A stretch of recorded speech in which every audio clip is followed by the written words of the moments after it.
இயக்குனர் ஸ்ரீதர் எத்தனையோ வெற்றி படங்களை இயக்கியிருக்காரு. அதே மாதிரி அவருடைய இயக்கத்தில் வெளியான சில படங்கள் தோல்வியும் அடைஞ்சிருக்கு. ஆனால் அவளுக்கென்ற ஒரு மனம் என்ற படத்தை தயாரித்த போது அவர் பட்ட அனுபவங்கள் இருக்கு, அது ரொம்பவும் வித்தியாசமான அனுபவம். தமிழ், ஹிந்தி ஆகிய 2 மொழியில் அந்த படத்தை தயாரித்தார் ஸ்ரீதர். ஹிந்தி மொழியில் எப்போவுமே ஒரு பழக்கம் உண்டு. என்னன்னா, மொத்த ஏரியாவிலையும் படத்தை வெளியிட மாட்டாங்க. முதல்ல பம்பாயில் வெளியிடுவாங்க. பம்பாயில் அந்த படத்துக்கு உற்சாகமான வரவேற்பு இருந்தால் எல்லா ஏரியாக்களுக்கும் பணத்தை கொடுத்துட்டு விநியோகத்தை அந்த படத்தை எடுத்துகிட்டு போவாங்க. ஒருவேளை பம்பாயில் அந்த படம் ரசிகர்களுக்கு பிடிக்கவில்லை, தோல்வி என்றால் மற்ற விநியோகத்தில் பெட்டியே எடுக்க மாட்டாங்க.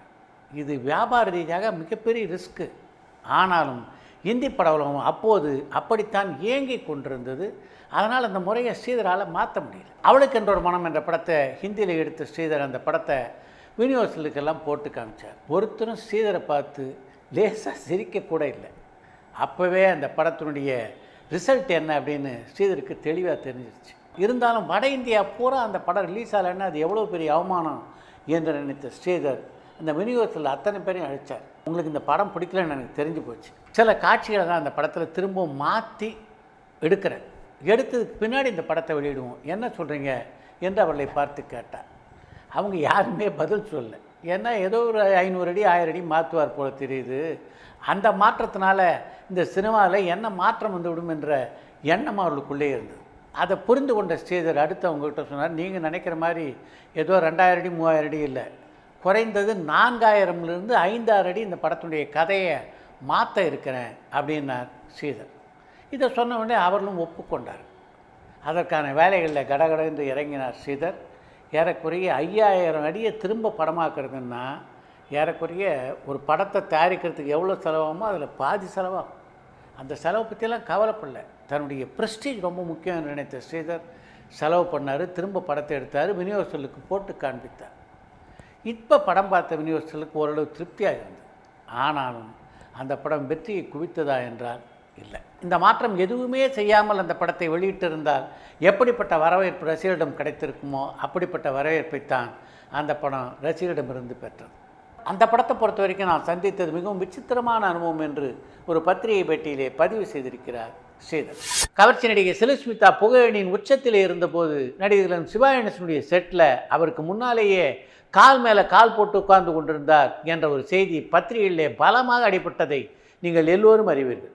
இது மாதிரி நிகழ்ச்சி இருக்க இது இப்போ இல்லை, 70 ஆண்டுகளுக்கு முன்னாலேயே சினிமா உலகில் நடந்திருக்கிறது. அந்த சம்பவம் நடந்த படப்பிடிப்பு தளம் நல்ல தம்பி என்ற படப்பிடிப்பு தளம். நல்ல தம்பி படத்திலே கதாநாயகன் நடித்தவர் நடிப்புக்கு இலக்கண முகத்து நடிகை என்று பெயர் பெற்ற பி. பானுமதி.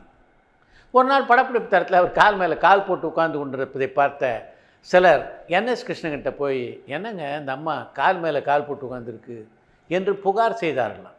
என்னையா உங்கால் மேலே அந்த அம்மா கால் போட்டு உட்காந்துருக்கு, அந்த அம்மா கால் மேலே அந்த அம்மா கால் போட்டு உட்காந்துருக்கு, உனக்கு என்ன அதில் என்றாராம் என்எஸ் கிருஷ்ணன். பானுமதி அப்படி உட்கார்ந்திருந்ததை கலைவாணர் என்எஸ் கிருஷ்ணன்கிட்ட சொல்லி மிகப்பெரிய பிரச்சனையை உண்டாக்கலாம் என்று நினைத்திருந்த அந்த நபர் என்எஸ் கிருஷ்ணன் சொன்ன பதிலை கேட்டு அப்படியே வாயடித்து போய்விட்டார் என்று ஒரு பத்திரிகையிலே பதிவு செய்திருக்கிறார் ஒரு நிருபர். இந்த தமிழ் சினிமாவிலே எத்தனையோ கவிஞர்கள் இருந்திருக்காங்க, புகழ் பெற்றிருக்காங்க, இன்று வரைக்கும் தமிழ் ரசிகர்கள் கொண்டாடுகின்றவர்களாக இருக்காங்க. ஆனால் இந்த கவிஞர்களில் மிகவும் வித்தியாசமானவர்னா அவர் கவிஞர் கண்ணதாசன். படிக்காத மேதை என்ற படத்திற்காக கவியரசர் கண்ணதாசன் ஒரு பாடல் எழுதியிருப்பார். உள்ளதை சொல்வேன், நல்லதை செய்வேன், வேறொன்றும் தெரியாது, உள்ளத்தில் இருப்பதை வார்த்தையில் மறைக்கும் கபடம் தெரியாது என்று. இந்த பாடல் வரிகளை பொறுத்த வரைக்கும் அந்த பாடல் வரிகள் அந்த படத்துடைய கதாநாயகனான ரங்கனுக்கு மட்டும் பொருத்தமான பாடல் வரிகள் அல்ல, கவிஞர் கண்ணதாசனுக்கும் மிகவும் பொருத்தமாக அமைந்த பாடல் வரிகள் தான். அந்த பாடலுக்கு ஏற்பத்தான் கவிஞர் கண்ணதாசன் தன்னுடைய வாழ்க்கையை வாழ்ந்தார். அவரை பொறுத்தவரைக்கும் அவர் வாழ்ந்த காலத்தில் உள்ள ஒன்று வச்சுட்டு வெளியில் ஒன்று பேசியதே இல்லை. கவிஞர் கண்ணதாசன் இன்று வரை தமிழக மக்களால் போற்றப்படுகின்ற ஒரு கவிஞராக இருக்கிறார் என்றால் அதுக்கு மிக முக்கியமான காரணம் அவருடைய இந்த குணம்தான். ஆனால் அதே நேரத்தில் அவருடைய பல பொருளாதார சிக்கல்களுக்கு அடிப்படையாக அமைந்ததும் இந்த குணம்தான் என்பதை சொல்லியே ஆக வேண்டும். சேது திரைப்படம் தமிழ் சினிமாவிலே பல மாற்றங்களை கொண்டு வந்த படம். பாலா என்ற ஒரு அற்புதமான இயக்குனரை தமிழ் திரையுலகுக்கு அறிமுகப்படுத்தி வைத்த படம் அதுதான். அது மட்டும் இல்லாமல் விக்ரம் என்ற திறமைசாலியை முழுமையாக அடையாளம் காட்டிய படமாகவும் அந்த படம் அமைந்தது. இவை நீங்களாக அந்த படத்துக்கு மேலும் சில சிறப்புகள் உண்டு. இன்றைக்கு தமிழ் சினிமாவிலே மிக முக்கியமான இயக்குநர்களாக இருக்கின்ற அமீர், சசிகுமார் ஆகிய இருவரும் அந்த படத்திலே தான் உதவி இயக்குநர்களாக அறிமுகமானார்கள். இந்த சேது படத்தை படம் பார்க்கும்போது இந்த விக்ரமுக்கு ஏன் இந்த க்ளோஸ்அப் வச்சுருக்குன்னு தெரியுமா? இந்த காட்சியை ஏன் ரஷ்யன் ஆங்கிளில் படமாக்குறேன்னு தெரியுமா என்றெல்லாம் பாலா எங்களுக்கு சொல்லிக் கொடுத்ததில்லை. ஆனால் அவர் பக்கத்திலேயே இருந்து பார்த்ததிலே சினிமா மெல்ல மெல்ல எனக்கு புரிய ஆரம்பித்தது என்கிறார் சசி. பாலாகிட்ட பணியாற்றியதுக்கு பின்னால் அமீரோடு இணைந்து 2 படங்களில் பணியாற்றக்கூடிய வாய்ப்பு எனக்கு கிடைச்சது. அந்த படங்களில் பணியாற்றும் போது எல்லா காட்சியிலும் எதற்காக படமாக்குறோம், ஏன் படமாக்குறோம், எப்படி படமாக்குறோம் என்பதை பற்றி அமீர் மிகவும் விரிவாக எனக்கு சொல்லித் தந்தார். இன்றைக்கி இந்த சினிமாவில் ஓரளவுக்கு பெயர் பெற்ற ஒரு இயக்குனராக நான் இருக்கிறேன் என்றால் அதுக்கு மிக முக்கியமான காரணம் இந்த 2 குருமார்கள் தான் என்கிறார் இயக்குனர் சசி.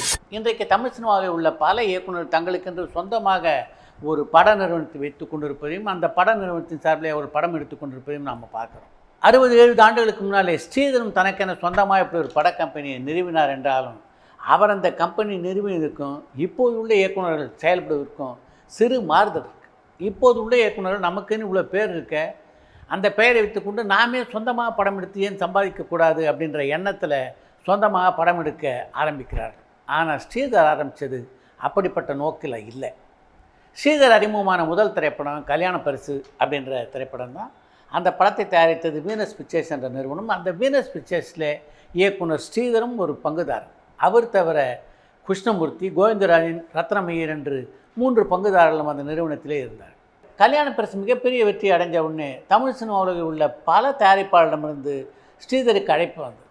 ஸ்ரீதர் எல்லா அழைப்புகளையும் ஏற்றுக்கொள்ள முடியலன்னாலும் ஓரிரு திரைப்படங்களை ஒப்புக்கொண்டு அந்த படங்களை இயக்கினார்.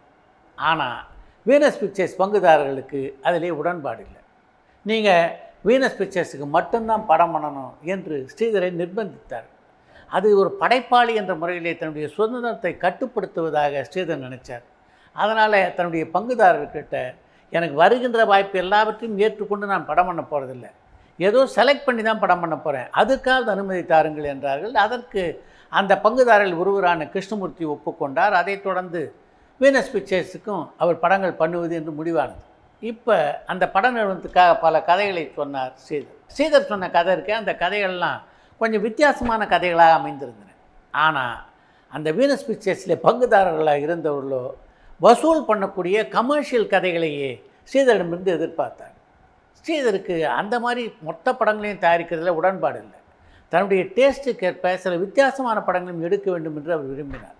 அப்படி எடுக்க வேண்டும் என்ற வேட்கையிலே அவர் தொடங்கிய நிறுவனம்தான் சித்ராலயா என்ற நிறுவனம். அந்த நிறுவனத்தின் சார்பிலே பல வெற்றி படங்களை ஸ்ரீதர் தந்திருந்தாலும் எப்படிப்பட்ட வித்தியாசமான படங்களை அந்த நிறுவனத்தின் சார்பிலே அவர் தந்தார் என்பது நீங்கள் எல்லோரும் அறிந்த ஒரு செய்தி.